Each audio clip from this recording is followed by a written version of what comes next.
Olá, meus amores, tudo bem? Hoje falaremos sobre a história da sociologia, os pressupostos, a origem e o desenvolvimento, tá bom? Essa é a parte 1, porque é bem comprida. Mas eu prometo que o vídeo de hoje é pequenininho, já que eu percebi que os bonitos assistem o vídeo só um pouquinho.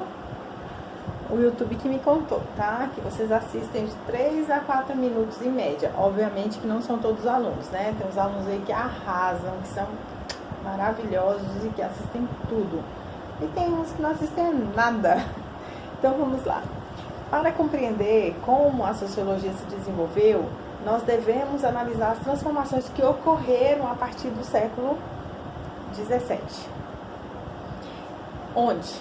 Sempre na Europa, né, gente? Na Europa Ocidental, marcando a passagem da sociedade feudal para a sociedade capitalista, ou a passagem da sociedade medieval para a sociedade moderna. Por isso, nós vamos fazer agora uma pequena viagem histórica, né? Beijos para Lorena aí. Vamos fazer uma viagem histórica. Em cada sociedade, em todos os tempos, os seres humanos sempre elaborou explicações religiosas, míticas, culturais, étnicas e assim vai, para as situações que eles viviam. Por exemplo, quando o homem não entendia que o encontro de uma nuvem com a outra era como se fosse algo positivo e negativo batendo, dava aquele estrondo e caía um raio, eles atribuíam esse fato a um deus qualquer. Aí criavam um nome, Deus Trovão, Deus Thor, Deus não sei o que, para explicar aquilo que eles não entendiam. Geralmente usavam a religiosidade para explicar o que não se entendia, ou a mitologia. E quando o ser humano começou a ter uma explicação científica, aí a sociologia surge. E por essa nova ciência surge o pensar. Antes pensava? Óbvio que sim. Só que com a sociologia vem o pensamento crítico de determinado setor, que no caso é a sociedade, certo? Por que essa nova ciência surgiu justamente nesse momento? Por que a sociologia surgiu no momento em que o homem parou de pensar que aquilo era por causa de um deus tal, por causa da mitologia X, por causa da religião não sei o quê, e passou a olhar para a ciência simples, para demonstrar como o pensamento social organizou-se historicamente e como a sociologia estruturou esse saber sobre a sociedade humana, porque é o ser humano. Só que aí houve um momento que houve uma estruturação desse pensamento, desse observar. E nós vamos analisar nessas aulas que vem agora alguns autores que se sobressaíram no processo de desenvolvimento da disciplina Sociologia. Obviamente que isso é um resumão do que vocês aprenderam. Então eu gostaria que vocês prestassem atenção na aula, porque será muito útil para vocês, terceiros anos, ok? Então, nessa aula, você vai entender as ideias de um autor e de determinada época. E é fundamental haver essa contextualização histórica.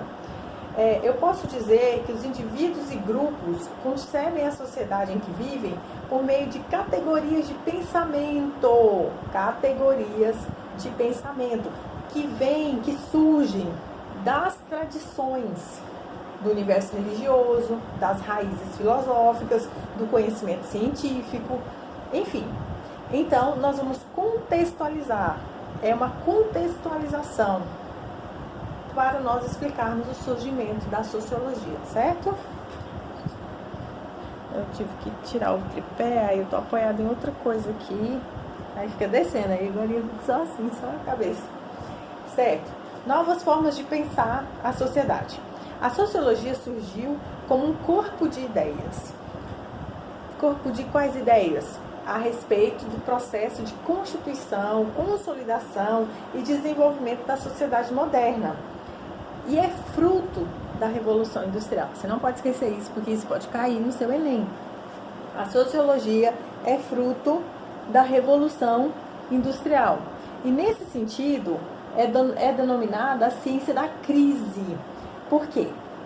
Porque, com base nela, procurou-se respostas às questões sociais que foram propostas pela Revolução, que no primeiro momento alterou a sociedade europeia e depois alterou a maior parte do mundo. Olha que coisa grandiosa. Como todas as ciências, a sociologia não despontou de repente. Os 3 porquinhos da sociologia de uma vez, se apresentando. Eu sou Karl Marx, eu sou Max Weber, eu sou Emile Durkheim. Não. Eu falo desses 3 porque esses 3 são os mais expoentes da sociologia, mas não são só eles, viu? Certo? E também não surgiu um autor iluminado, celestial, que desceu do céu e disse: oh, sociologia.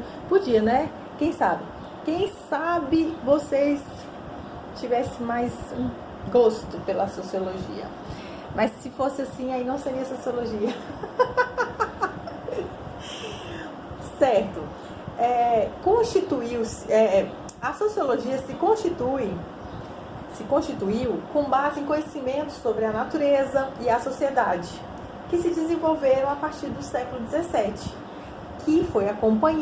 a sociologia foi acompanhando as mudanças que marcaram as transformações de uma sociedade feudal para uma sociedade capitalista.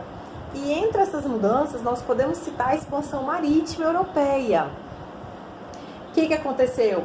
A expansão marítima e a ampliação do comércio ultramarino, agora eu estou na área de história, que é a formação, e também a formação dos estados nacionais, cooperou para que a sociologia passasse a ser mais atuante, porque foram muitas mudanças, muito o que pensar, muito o que falar. E o ser humano, obviamente, acompanhando todas essas mudanças, porque foram os seres humanos que criaram essas mudanças, certo? Embora não todos, a grande maioria acompanha o fluxo, mas as coisas simplesmente foram acontecendo. A reforma protestante também foi um impacto gigantesco. O desenvolvimento científico e tecnológico também impactou demais. Então, essas coisas que eu citei, que talvez você não tenha prestado atenção, eu vou repetir, que é a expansão marítima, o comércio, a ampliação do comércio ultramarino, formação dos estados nacionais, a reforma protestante, o desenvolvimento científico e tecnológico. Essas coisas formaram um pano de fundo, um tecido estrutural para que a sociologia fizesse parte desse movimento intelectual que alterou profundamente as formas de explicar a natureza e a sociedade. Então, todas essas coisas estão vinculadas. Eu não posso pegar só a expansão marítima e atribuir a ela, deixar ela isolada lá e achar que ela não está conectada com a ampliação do comércio ultramarino, com a formação dos estados nacionais. É tudo conectado, está tudo interligado, certo? Então eu não posso olhar de forma isolada. Então essa aula de hoje ela é interessante porque você vai ver a história de um jeito diferente. A expansão marítima, vamos ver. Com a circunnavegação, é esse mesmo, como se fosse a palavra circo com um M no final, e um hífen, navegação, da África e o descobrimento da rota para as Índias e para a América, a concepção de mundo dos europeus foi consideravelmente ampliada. Abriu assim, ó. Então, a definição de um mundo territorialmente bem mais vasto, com outros povos, outras culturas e outros modos de explicar as coisas, requereu a reformulação da maneira de ver, de pensar dos europeus. Então já mudou, já foi mudando. Note que aqui nós estamos vendo história, estamos vendo geografia e automaticamente nós temos um pouco da filosofia aqui. Ok, ao mesmo tempo que conheciam novos povos e novas culturas, os europeus instalavam colônias. Onde?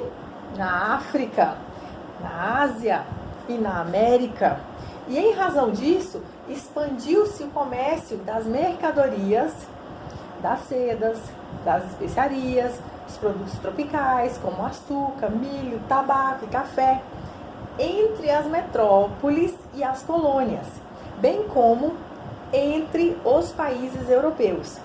E aí surge a possibilidade de um mercado muito mais amplo e com características mundiais. Note aqui a globalização. Vocês estão vendo a questão regional, local, de um produto sair de um lugar, ir para o outro, ser consumido em outro lugar.